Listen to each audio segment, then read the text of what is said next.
My name is Bill Decker. I'm from Blytheberry, Illinois, and my friends, actually they're my family, are victims of criminal court corruption. All right, Bill. What's your relationship to Jesse Rouse and the other guys who all are been in prison for 18 years? Well, Jesse and Desmond are the uncles of Trista, who's like my daughter, and daughter of Ursula. Ursula and I have been great friends since I think 1991 we met. And I've been coming up ever since then. Ursula invited me up the next summer. I came up and I started meeting people. And why are you here today? Well, I'm here today because I'm tired of the system in the United States, judicialism, that uses it. It kind of seems to me that prison and this child care thing and all this kind of thing, court, is a business for the government. And I think they're selling it off to corporations. And, you know, when they say corporations are running all these things, well, who is the corporation? You don't even know if they're an American or not, because they may well not be. And this country is by the people of the United States, and the politicians that make all these corrupt things and benefits from them, when the people tell them they can't, is just way wrong, and it needs to be changed real quick. Now, were you and Marty when all of this took place? No, I came afterwards, after the kids were taken away. Ursula called me and asked me if I'd come up, and I came up for a short time. I understand. Did you attend the trial? Yes, I did. Tell me your observations of the trial. What took place there that you were happy with, and what took place that you weren't happy with? Well, I was happy that they pretty well, the defense lawyers pretty well proved that they couldn't have done that, and they didn't do it, and what really happened with the kids. And what I didn't like is that every time something happened, the government would bring like TV cameras in. First time I think ever in the United States judicial system, because they didn't want the children to be there by their uncles, because they love their uncles. And Native people, I know a lot of people all over love their children, but I tell you what, Native people just really love their children. And it's like each member of the tribe is almost, you know, they're pretty well related in some manner anyway, but it's just like everybody's a father or a mother or auntie or a grandma. They're all a real tight family, the entire tribe is, you know. And I hear them say, well, all these things happened. Well, they'd never been in that house when people lived there, because I don't remember a time when there was less than 14 people in that house at one time, you know. And I guarantee if anything like that happened, there'd have been a fight, and somebody would have been probably in bad trouble. Garfield had gotten a lot worse than getting painted, huh? Yeah, yeah. So you felt like the defense did a good job of showing the guys couldn't have done it and didn't do it? Well, the defense seemed like they did a real good job, but it seemed like there's a lot of things the defense did not do. They did not file some of the papers on time. They did not communicate with them like they should have. And I think what I think about the defense is, I'd like to know, this question is, who paid the defense? Where did they get their money? I'm sure they didn't do that for free. I'm sure it was the government that paid them. So the government has the prosecutors working for them. They have their defense working for them. And the guys had no one working for them. No one. And if we got a president of the United States that doesn't want any prejudice, you got to come to South Dakota. This is the home of prejudice. I never seen it before. We don't have that in Illinois like it is in South Dakota.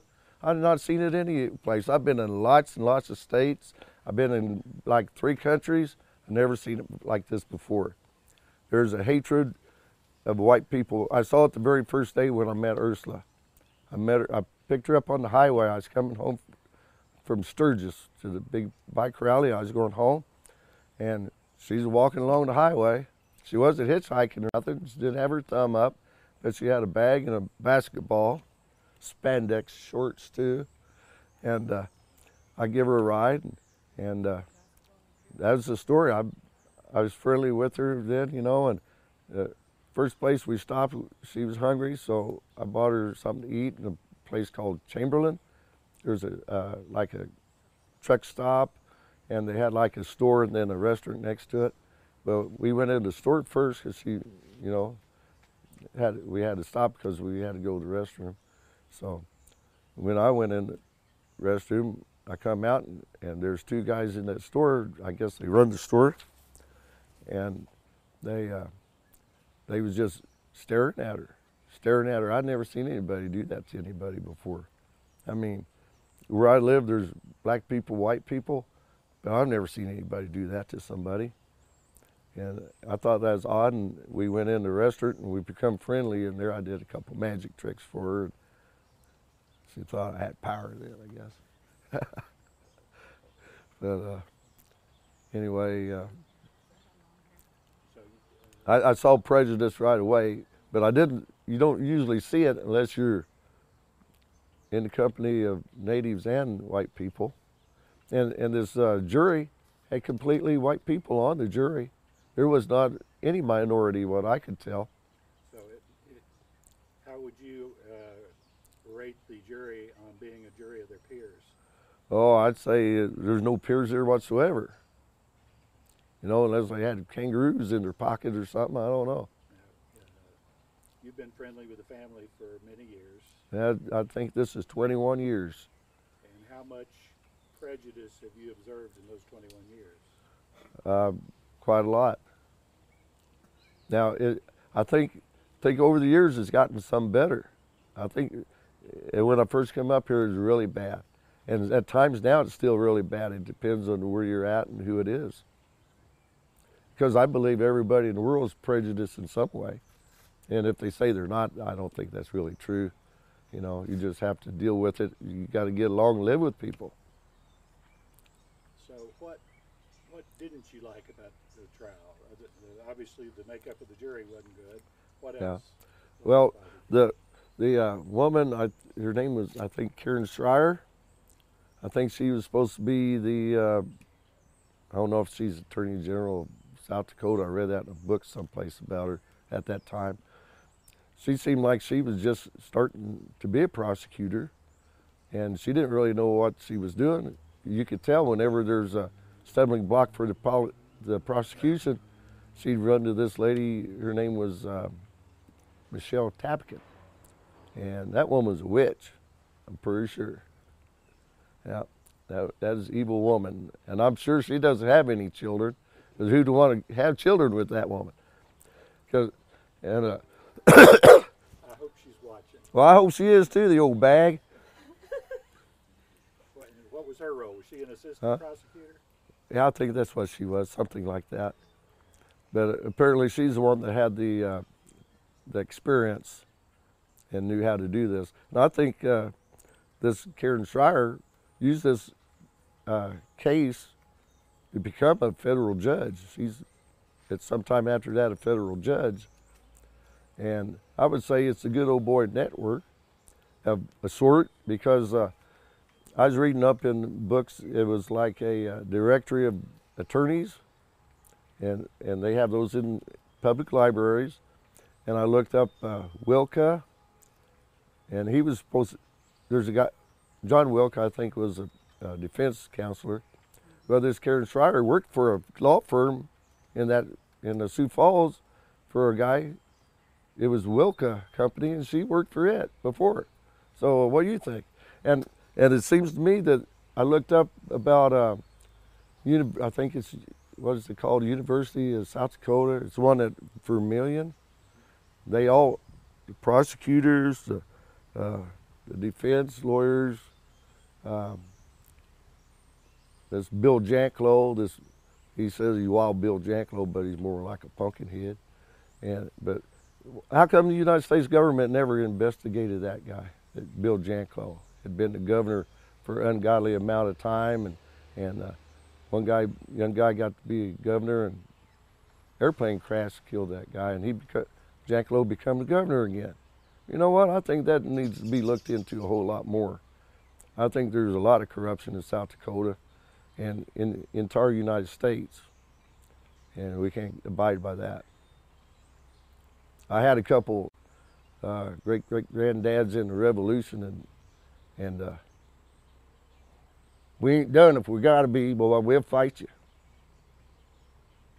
Anything else you can think of at the trial? At the trial, they hid the kids. They'd hide the kids in the daytime in the courthouse somewhere, and I was at the hotel across the street from the courthouse, and that's where they give everybody a room, because it's kind of like, you know, people might not understand this, like where I'm from, you know, because people's got more money and stuff like that, but a lot of the witnesses were paid. Matter of fact, they was all paid in some manner. Some of them had a hotel room for a few days or a week, and you know, they had to get money for them to eat, and they give, I don't know, a per diem or whatever they would call that, but they did that, and the jury was not locked in a room. They was allowed to walk around the streets all the time, and I know they was talking to one another, because I seen one guy, and he'd have three guys follow him around like he was the leader. So I don't believe that's a fair trial in any manner at all. Were you there when the first jury was selected? I was there, yeah. I was not in the jury room or in the courtroom, but I was up at near the courthouse. Is my memory serving me correctly that the first jury walked out? Wrong case. What, wrong case? Where was that? No, that other people that are out. Was that the second thing? Yeah. Okay. Yeah, I don't know about that. Well, it was an interesting story. You'll have to hear that one. Okay. You still have your bike? Yeah, Same one you rode to Sturgis on back then? yeah.